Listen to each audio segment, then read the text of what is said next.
আজ আমি দুপুরবেলা বানিয়েছি মূলো দিয়ে ডাল। এই মূলো দিয়ে ডাল শীতের দুপুরে দারুণ লাগে খেতে। দেখো কত সুন্দর মূলো দিয়ে ডাল ফুটছে। আজ দুপুরে করেছি মূলো দিয়ে ডাল।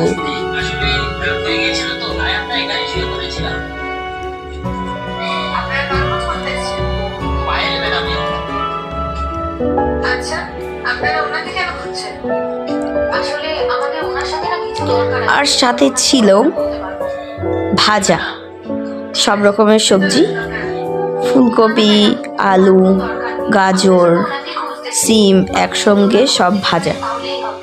দেখো কত সুন্দর লাগছে।